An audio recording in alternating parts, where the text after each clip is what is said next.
Meus irmãos, nós vamos dar continuidade ao estudo da carta de Efésios. Queria que os irmãos abrissem no capítulo 2.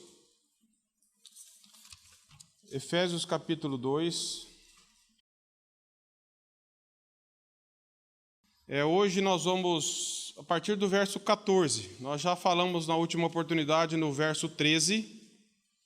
Sabemos que a carta de Paulo aos Efésios, ela fala sobre a vida da igreja, Cristo formando uma nova humanidade. Quando ele diz humanidade, que o novo homem é a igreja, a união de judeus e gentios. Todos eles precisavam de Cristo, todos eles precisavam da fé em Cristo, de serem salvos por Cristo. E aí Paulo fala isso, que ele vai falar isso hoje, que de ambos os povos Deus fez um só. Não tem mais judeu, não tem mais gentio, não tem mais divisão nenhuma. Todos precisam da graça, todos precisam de Cristo.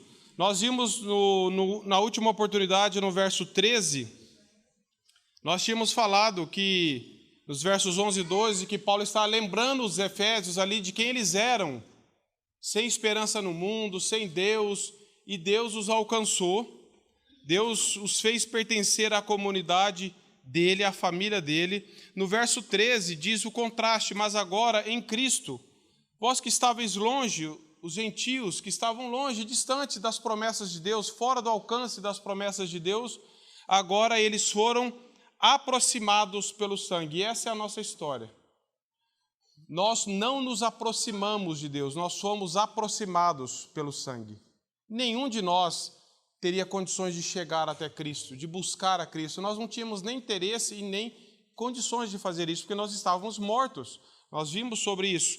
Então, pelo sangue de Cristo, pela morte, pela vida de Cristo dada a nós, nós somos aproximados de Deus, no sentido de estamos em paz com Deus, desfrutando de relacionamento com Deus.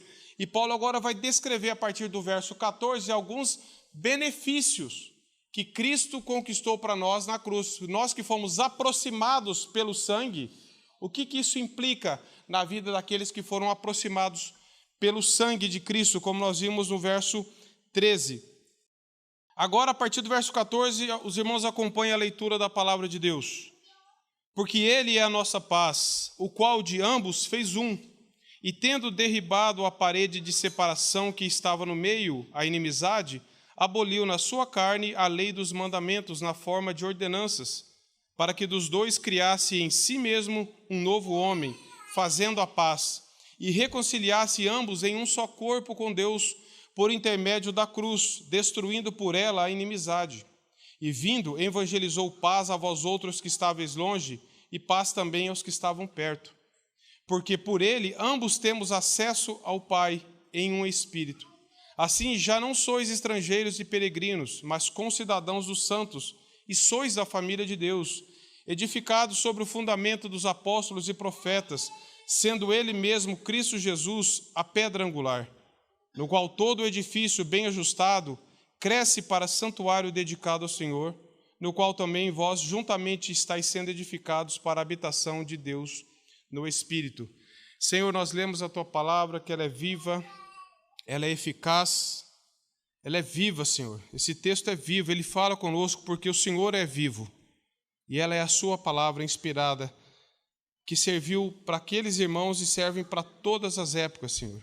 Ela é urgente, ela é atual, ela penetra nos nossos corações e nos traz vida pelo poder do Teu Espírito. E é isso que nós pedimos nesta manhã, para que o Teu Espírito vivifique e nos dê compreensão espiritual dessas verdades, em nome de Jesus. Amém. Meus irmãos, o texto aqui começa falando que um dos primeiros benefícios de nós sermos aproximados pelo sangue de Cristo, como nós vimos no verso 13, é que agora ele diz aqui no 14, porque ele é a nossa paz. Ele é a nossa paz.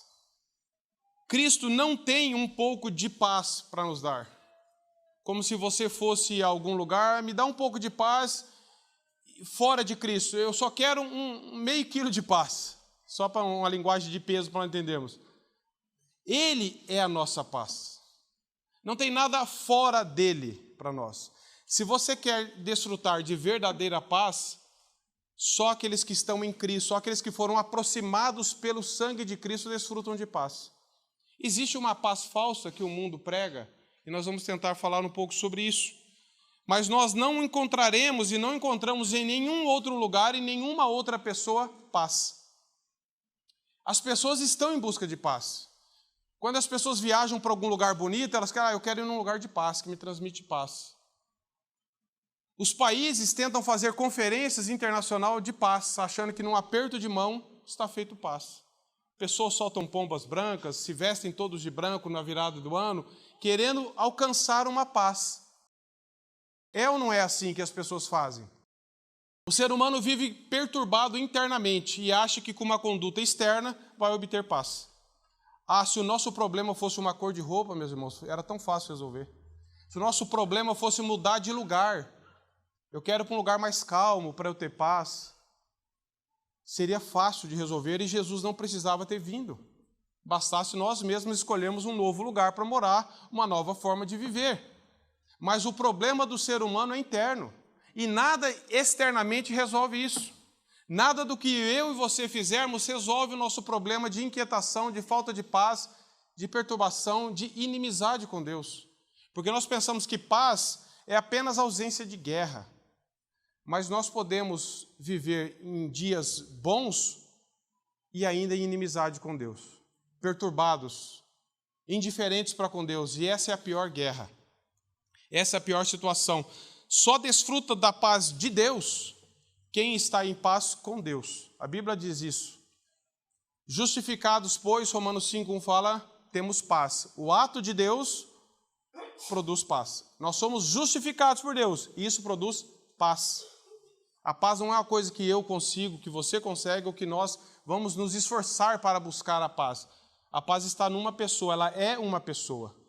E quando Cristo nos perdoou na cruz, nos justificou ali diante do tribunal de Deus, pagou os nossos pecados, então agora nós não estamos mais em guerra com Deus, em inimizade com Deus, alienados de Deus. E isso produz paz, mesmo no mundo conflituoso de guerra. É claro que ninguém quer guerra, ninguém quer confusão, não é essa a questão. Mas você pode viver num lugar tranquilo, e se você não for alcançado pela graça, você não está em paz com Deus. Você está desfrutando de uma paz temporária que o mundo oferece. Dias bons, ensolarados, aquela cena que todo mundo monta na cabeça, mas não resolve o problema interno. Deus é o Deus da paz. E Paulo aqui está mostrando que não é o cumprimento de leis, de ordenanças, de rituais que traz paz, é Cristo. Os judeus tentavam produzir isso, cumprir tudo isso, estavam em guerra com os gentios, ofendendo os gentios. Eles não tinham paz. Não porque tinham problema na lei e nas ordenanças, mas porque o coração deles estava errado para com isso. Então Paulo está falando, nada produz paz no coração do homem, um ritual não produz paz, cumprir atos religiosos não produz paz, frequentar apenas uma igreja não produz paz. A paz é uma questão de nós sermos reconciliados com Deus. E isso só pode ter sido feito na cruz de Cristo. Ele próprio é a encarnação da paz. Isaías 9:6 fala isso, ele é o príncipe da paz. Paulo ensina então que em Cristo nós podemos desfrutar de paz. A iniciativa foi de Deus. Quando Deus enviou seu Filho para morrer na cruz, foi para produzir paz entre Deus e os homens. Não porque Deus precisava disso, mas porque nós estávamos em guerra e inimizade com Deus. John MacArthur traz uma frase muito interessante, muito boa. Ele diz assim, a cruz trouxe paz. Embora não houvesse paz na cruz, foi uma cena caótica, mas a cruz proporcionou a justiça, que por si só traz a paz verdadeira. Jesus Cristo é o príncipe da paz, ele estava em paz, mas a cena da morte de Cristo foi uma cena caótica, meus irmãos. Só que aquilo ali produziu em nós e para nós, e nele, a verdadeira paz. É como se Deus bradou, quando ele bradou ali na cruz, está consumado, Jesus quis dizer, acabou a guerra, a inimizade entre os homens que creem e Deus. Nós não estamos mais em hostilidade com Deus. Nós que cremos no sacrifício de Cristo, que fomos perdoados, não estamos mais em inimizade. Agora nós desfrutamos de paz, que é o relacionamento com Cristo. Essa paz era concedida a todos que creem, judeus, gentios. Não a um grupo seleto de pessoas culturalmente delimitada, mas a todos que creem, a todos aqueles que Deus elegeu antes da fundação do mundo para crerem no sacrifício de Cristo. Essa paz é concedida a todos. Os judeus achavam que não precisavam disso, eles achavam que estavam em paz, só porque eles tinham sido um povo separado, escolhido, porque eles cumpriam alguns rituais, algumas ordenanças, alguns sacrifícios, cumpriam algumas festas, e eles achavam que estavam em paz. Aí Paulo está mostrando aqui em Efésios, não. Ambos, judeus e gentios, só podem desfrutar de paz por causa do sacrifício de Cristo. Não existe paz fora de Cristo. Não existe restauração, reconciliação fora da cruz. Então, ambos igualmente foram salvos pela mesma graça e desfrutam da paz com Deus todos os judeus que creem, porque nem todo judeu cria. Cristo é nosso pacificador, tanto pelo que Ele fez e principalmente pelo que Ele é. Aquele que está unido a Cristo, aquele que foi aproximado a Cristo pelo sangue, desfruta de paz com Deus. E paz aqui, meus irmãos, não é ausência de problemas. Você pode pensar, mas eu sou cristão, eu fui aproximado, mas eu ainda tenho problemas, aflições, passo por dificuldades de enfermidade, dificuldades das mais variadas.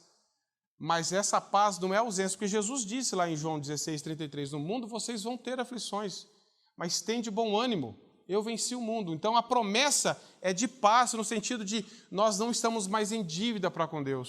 Como Paulo fala em Colossenses 1, a dívida, a nota promissória foi cravada na cruz. Aquilo que nós devíamos, que ninguém poderia pagar, Jesus Cristo pagou em nosso lugar. E isso produz paz com Deus. A despeito de muitos de nós passarmos aflições, problemas neste mundo. Mas a questão da eternidade, a questão do conflito que nós tínhamos, da rebelião com Deus, da inimizade com Deus, foi vencida de uma vez por todas na cruz. É isso que Paulo está ensinando. Quando Paulo diz que Ele é a nossa paz, ele nos está lembrando que não há nenhum outro meio fora de Cristo que a ira de Deus pudesse ser aplacada.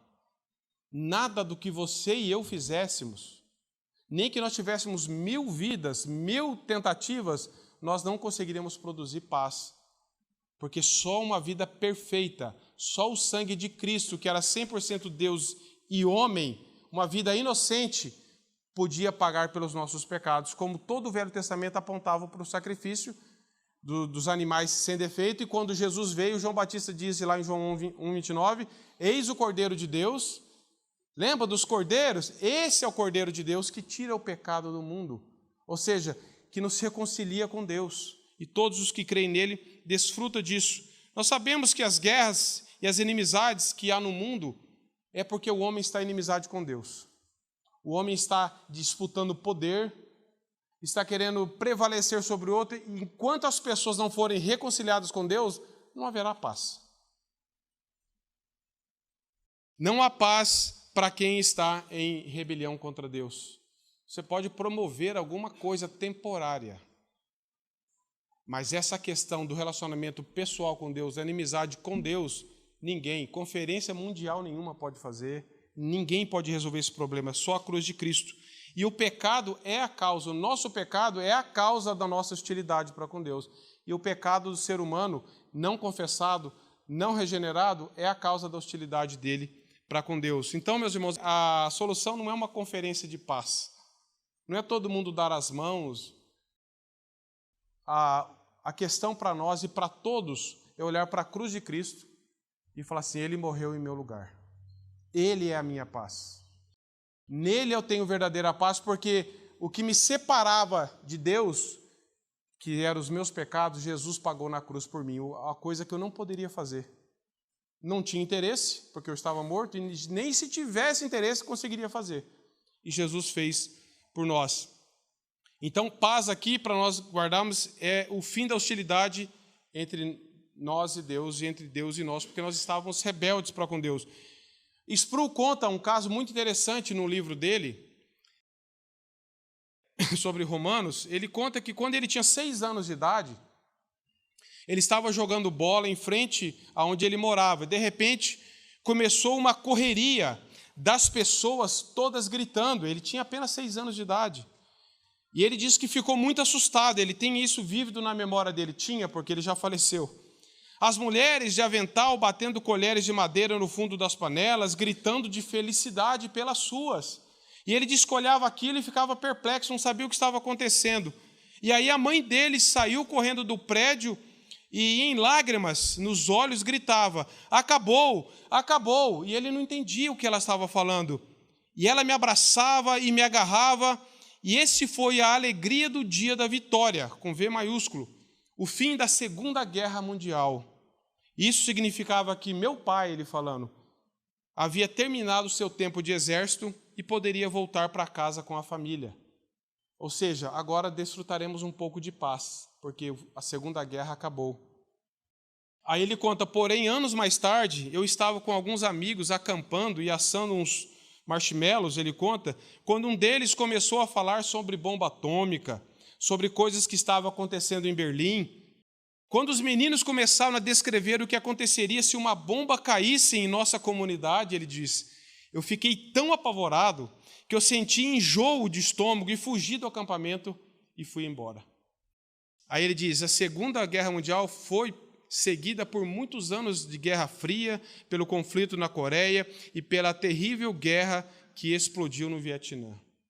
Ele está querendo dizer que a paz para o mundo é essa paz temporária. Acabou uma guerra, mas logo vem outra tragédia. Logo vem outro problema. E aquela paz que eles desfrutaram um pouquinho ali de alegria pelo fim da Segunda Guerra, logo já estava sendo ameaçada por outras guerras, e de fato veio. Então, ele diz que essa paz é que o mundo oferece. Vamos dar uma trégua.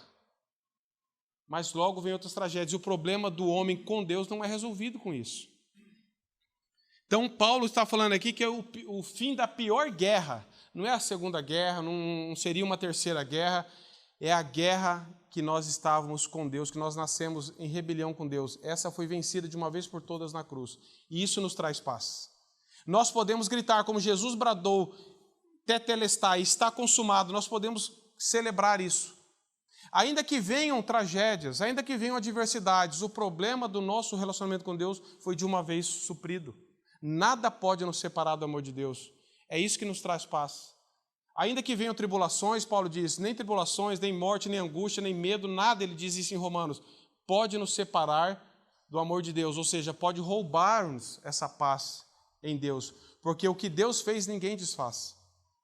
E essa é a nossa segurança. A natureza da nossa salvação, então, ela é paz, ela é reconciliação, é paz com Deus e paz com as pessoas, porque quando Deus perdoou, mostrou o perdão para judeus e gentios, nós vemos aqui no texto, que eles não só começaram a desfrutar de paz com Deus, mas de paz entre eles.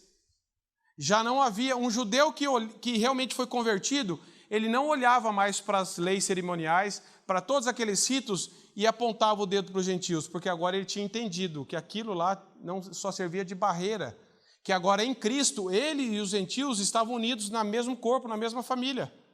Então, quem realmente foi alcançado pela graça, não usava mais dessas coisas naturais para causar divisão, se dizendo melhor do que o outro, se dizendo mais privilegiado do que os outros.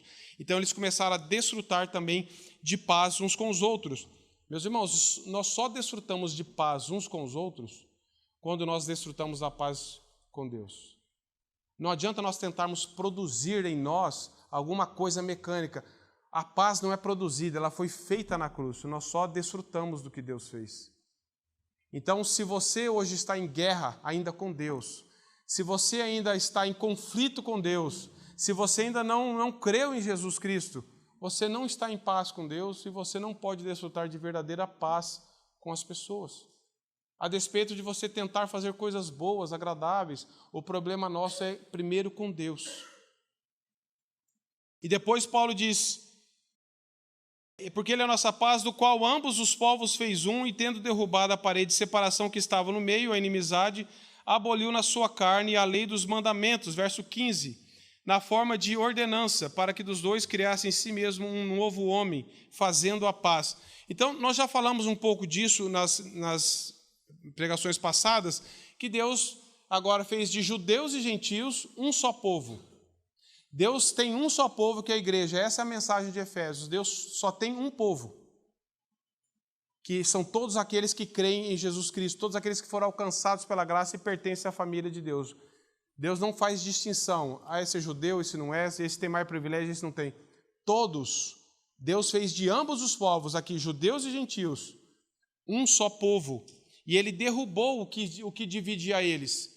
Aquelas leis cerimoniais, todos aqueles rituais estavam causando divisão. Os judeus estavam interpretando aquilo, nós já falamos sobre isso, inclusive da circuncisão, que eles ironizavam os gentios porque não eram circuncidados, porque não faziam parte da comunidade de Israel, e também até no templo havia divisão, tinha um pátio dos gentios que era lá longe, não tinham acesso onde os judeus tinham, então tudo era divisão, tudo era separação. Então Deus agora acabou com tudo o que causava divisão, fazendo dos dois povos que se odiavam um povo só, que agora pode se amar, pode desfrutar de paz uns com os outros, porque eles tentaram fazer isso, porque eles quiseram fazer isso, não. Eles estavam em hostilidade com Deus e por isso em hostilidade um com o outro.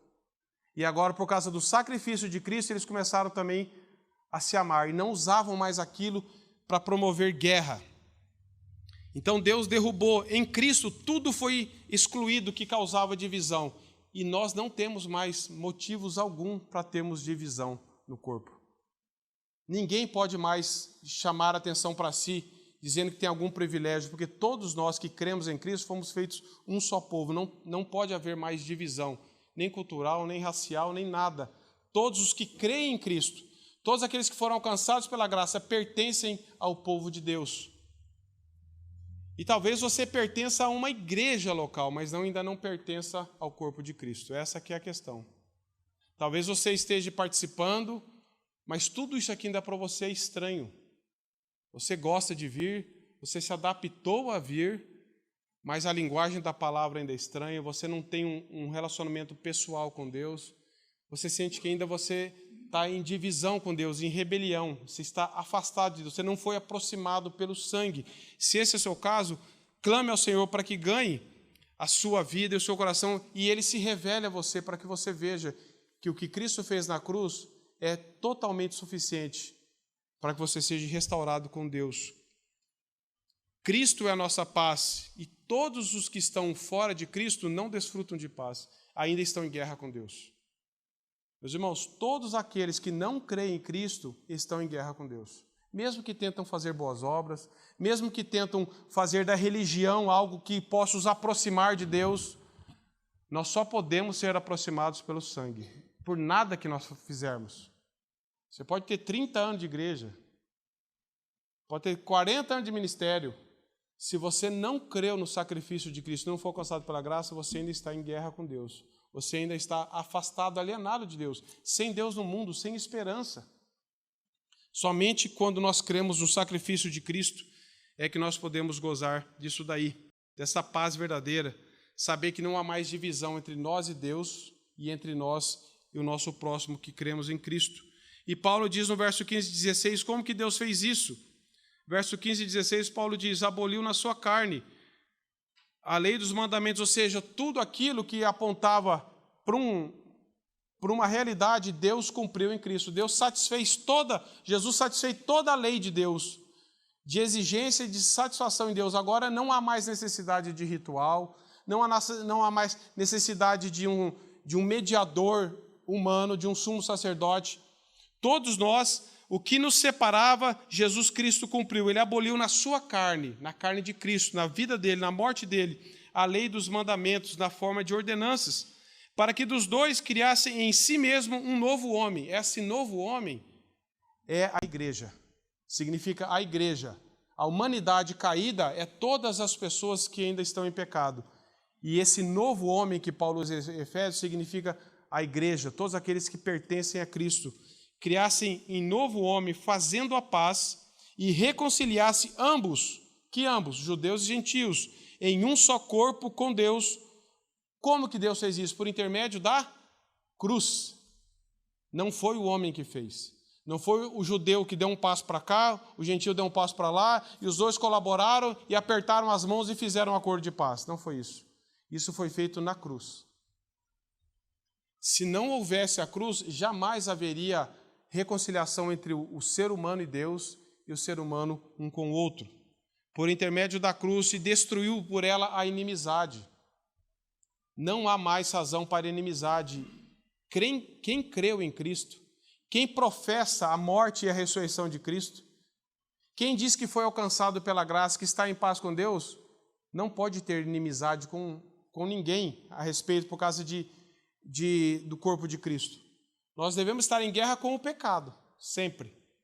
Mas entre nós, o corpo de Cristo, não há mais inimizade, não há mais nada que nos separe de Deus e uns dos outros.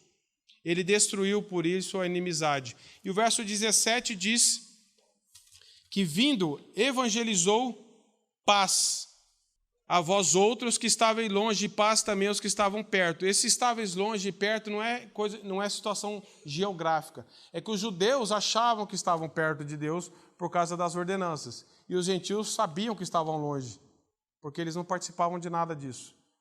Mas os dois estavam afastados de Deus. Uns achavam que estavam perto pelo cumprimento, mas eles não criam, eles não estavam fazendo uso correto das ordenanças de Deus. Então, aqueles que se achavam perto e os que estavam longe, ambos foram aproximados, porque por ele, verso 18, ambos temos acesso ao Pai. É só por causa de Cristo que os judeus têm acesso a Deus, e só por causa de Cristo que os gentios também, que não faziam parte da aliança, também têm acesso a Deus. A centralidade de Cristo, Paulo vem mostrando isso desde o capítulo 1. Que Deus fez em Cristo, nos salvou, nos predestinou, remiu, pagou os nossos pecados. E mais uma vez aqui nós vemos que vindo evangelizou a paz, ou seja, tornou essa paz da cruz, tornou essa paz comunicada às pessoas. E aos que estavam longe e aos que estavam perto. Porque por ele, por Jesus Cristo, ambos, judeus e gentios, temos acesso ao Pai. Meus irmãos, acesso ao Pai é uma verdade tão grande que nós negligenciamos tanto. Porque Deus nos reconciliou, Deus nos justificou, Deus nos perdoou, mas com o fim de nos fazer ter acesso a Deus direto. Hoje não precisamos mais de sumo sacerdote, como antigamente, uma vez por ano, que ele ia expiar o pecado do povo. Se você creu em Cristo, você tem acesso a Deus por causa do sacrifício de Cristo. Você pode orar a Deus, você não precisa pedir para alguém orar para Deus em seu nome. Esse tempo atrás eu ouvi essa notícia, não sei se é real, mas só para nós usarmos, que diz que entre nós e qualquer pessoa existe 6 ou 7 pessoas que nos separam de qualquer pessoa do mundo. Você conhece alguém que conhece alguém que conhece alguém que conhece o fulano. E as pessoas se maravilham disso. E eu fiquei pensando, nós e Deus, o único mediador que tem no nosso acesso para o Deus do universo é Jesus. E nós temos acesso direto a Deus por causa de Cristo. Toda a mensagem, todo o propósito da morte de Cristo foi nos levar a ter acesso a Deus. O autor de Hebreus fala isso. Nos aproximemos diante do trono da graça com ousadia. Você tem desfrutado de acesso a Deus? Você sabe que você pode orar em nome de Jesus, que Deus te ouve? Você sabe que você vive na presença de Deus? Que você não é mais um estranho? Que você não é mais alguém que você fala e Deus não te ouve? Ele nos ouve. Por que nós oramos em nome de Jesus? Muitas pessoas falam, virou um chavão. É porque Deus só nos ouve por causa do sacrifício de Cristo. Ele é o nosso mediador. E quando nós oramos, nós fazemos uma oração que Jesus estaria aprovando. Eu estou fazendo isso em nome de Jesus. Por isso que as nossas orações têm que ser bem bíblicas. Pense você falar com alguém, eu vim falar aqui em nome de fulano. Aí você fala uma coisa que não tem nada a ver com o que o fulano aprovaria. Quanto muito mais sério você fazer uma oração a Deus, eu estou fazendo ela em nome de Jesus. É porque em nome dele que Deus nos ouve, por causa do sacrifício dele, por causa do sangue dele, que nós temos esse acesso. Ter acesso ao Pai é o grande fim e objetivo da salvação. O grande objetivo da salvação é nos levar à presença de Deus. É saber que hoje nós vivemos na presença de Deus e nós às vezes não damos conta disso. Saber que eu tenho acesso ao Deus do universo, ao Deus Criador, Governador. podemos nos aproximar de Deus com confiança. Hebreus 4,16 fala. Que confiança é essa? Em nós mesmos? Eu sou um autoconfiante. Claro que não. Isso seria um pecado de orgulho gritante. Nós falamos assim, eu tenho confiança, como se alguém bradasse, eu tenho confiança de fazer tal coisa. Eu sou confiante. Essa confiança é porque nós confiamos no sacrifício de Cristo, unicamente. Por causa do sacrifício de Cristo, eu tenho ousadia no sentido de reverência, posso me aproximar, não preciso me acovardar disso, porque eu creio no sacrifício de Cristo, e eu tenho confiança de que o que Jesus fez na cruz foi perfeitamente satisfatório para Deus. Então eu confio no sacrifício de Cristo unicamente, e por isso eu posso orar e posso me aproximar de Deus. Se eu for olhar para mim e os irmãos forem olhar cada um para si, nós não temos condições nenhuma de nos aproximarmos de Deus. Mas quando nós olhamos para a cruz, para o sacrifício de Cristo, e se nós não desfrutamos disso, se nós cremos, então nós estamos agindo errado também.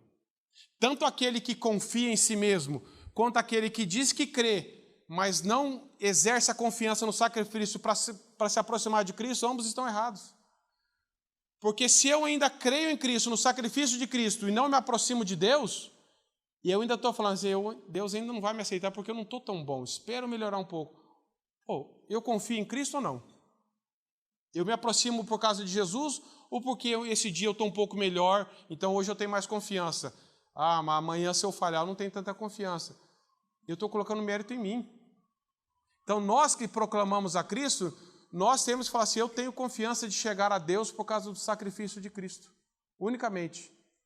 Seja para confessar pecado, seja para adorar, seja para louvar a Deus, é unicamente por causa dele que nós conseguimos fazer isso. Então esse acesso ao Pai é um privilégio e é um fim que a salvação nos proporciona. E ele diz aqui, nós fazemos isso em um Espírito, pelo Espírito Santo que nós podemos fazer isso. É na força e na capacidade do Espírito Santo. Não olhe para você. Não tente buscar forças em você, mérito em você, capacidade em você. Busque em Cristo, através do Espírito Santo.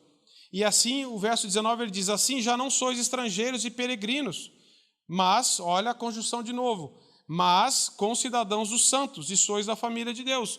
Paulo está falando, vocês não são mais estranhos, estrangeiros e estranhos. Vocês não vivem mais numa condição de estranhos, com aquela sensação que vocês não pertencem àquele povo. Um estrangeiro, ele está ali, mas ele tem a sensação que ele não pertence àquele povo, que aquele lugar, vocês não são mais estrangeiros e peregrinos, agora vocês fazem parte da família de Deus, mas vocês são concidadãos, ou seja, vocês pertencem a uma comunidade. E ele está falando, e Paulo aqui é interessante que ele está falando assim, vocês não são concidadãos israelitas. Ele está falando, vocês são concidadãos dos santos, de todos aqueles eleitos que foram salvos e pertencem à mesma família de Deus. Paulo está tirando a distinção de gentil e de judeu. Agora os gentios são israelitas também, não. Agora todos, judeus e gentios, pertencem a uma família, que é a família cristã dos eleitos de Deus. E vocês sois concidadãos dos santos, sois da família de Deus. Meus irmãos, você já imaginou que Deus, ele poderia, só uma hipótese nossa, ter nos perdoado, falou assim, você está perdoado, mas eu não quero você como filho. Vai viver.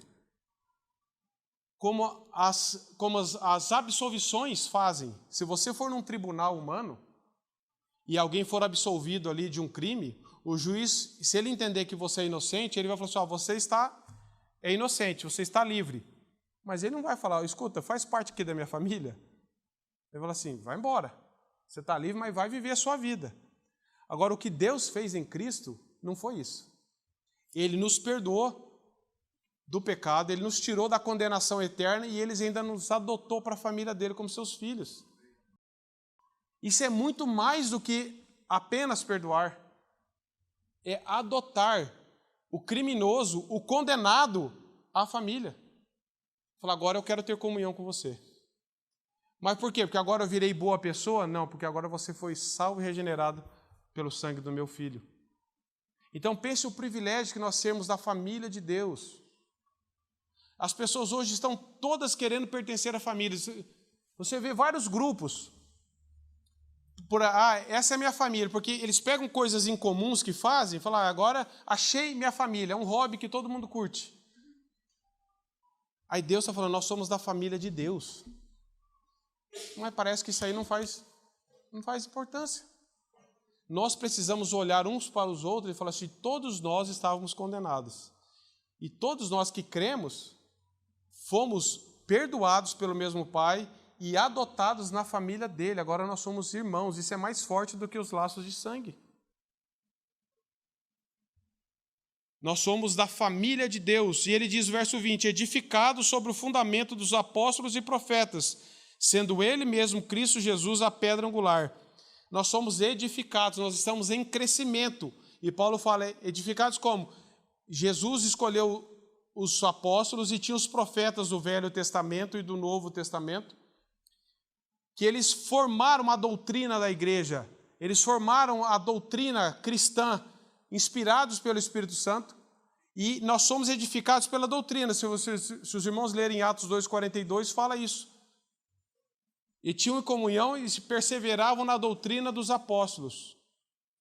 Daqueles apóstolos, eram aqueles que viram a Cristo, que foram chamados por Cristo. E diz aqui o texto que nós somos edificados sobre o fundamento bíblico daquelas pessoas que testemunharam Cristo, ensinaram sobre o próprio Cristo, e dos profetas, sendo ele mesmo, quem? Cristo Jesus, a pedra angular. Pedra angular aqui, meus irmãos, ou pedra de esquina, ou pedra fundamental, é aquela pedra que, para nós entendermos como um arquiteto coloca ela no lugar estratégico, ela une todas as coisas e por ela todo o edifício é sustentado. Que sem ela não existe parede, não existe teto, não existe nada.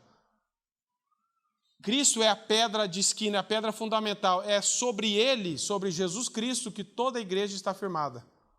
Por isso que a igreja passa por adversidade, passa por problema, passa por perseguição, mas nunca vai acabar. Por quê? Porque está firmado em Cristo. Então, ele é a pedra fundamental, ele é a pedra de esquina, é sobre ele que todos nós, Deus usou os apóstolos e os profetas para ensinar a verdade, mas todos nós estamos fundamentados na pessoa de Cristo. Por isso que nós temos confiança e esperança, não é por causa de nós, é porque o alicerce é inabalável, o alicerce é indestrutível, que é Cristo. Então, ele está falando, ele é a pedra angular, no qual todo edifício, e a Bíblia usa várias expressões para descrever a igreja. Uma delas aqui fala de edifício, de corpo, e aqui está falando sobre o edifício, não de construção. Esses dias, lá dando aula na escolinha lá da CCL para as crianças, eu levei duas figuras. Eu levei um prédio que parece uma construção de igreja tradicional, vazia, sem nada, e levei uma outra figura que tinha um monte de pessoas reunidas, estudando a Bíblia. E eu falei assim, o que é isso aqui para construção vazia? Igreja. Isso aqui. Um monte de gente. Então eu pude trabalhar com eles que igreja, o que para muitos de nós também ainda é assim. Igreja para nós é um lugar. E eu falei para eles, vocês acham que se todo mundo da CCL vier reunir aqui um dia na escola, a igreja estará aqui? Eles ficaram olhando para mim. Aí eu pude falar, a igreja se reúne em qualquer lugar, porque a igreja são as pessoas. Cristo não morreu por um lugar, por uma construção, por um templo.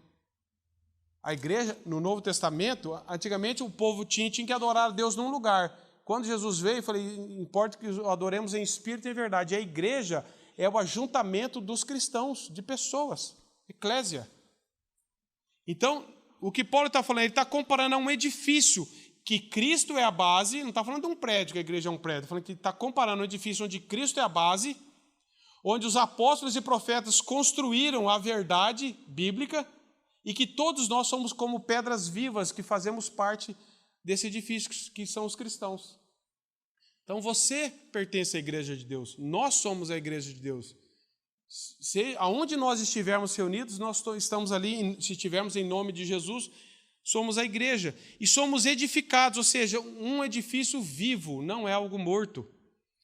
Estamos edificados, bem ajustados, ou seja, se nós estamos em Cristo, nós estamos cada vez mais ali sendo ajustados à verdade, uns com os outros. Estamos firmados na verdade, é a verdade que nos sustenta, que nos mantém ligados um com o outro, ajustados, ele mesmo, Cristo Jesus, a pedra angular. Todo edifício cresce, do qual todo edifício bem ajustado cresce.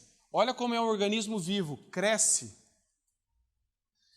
Bem ajustado, cresce para santuário dedicado ao Senhor. Nós estamos em desenvolvimento e até que Cristo venha, nós estamos crescendo.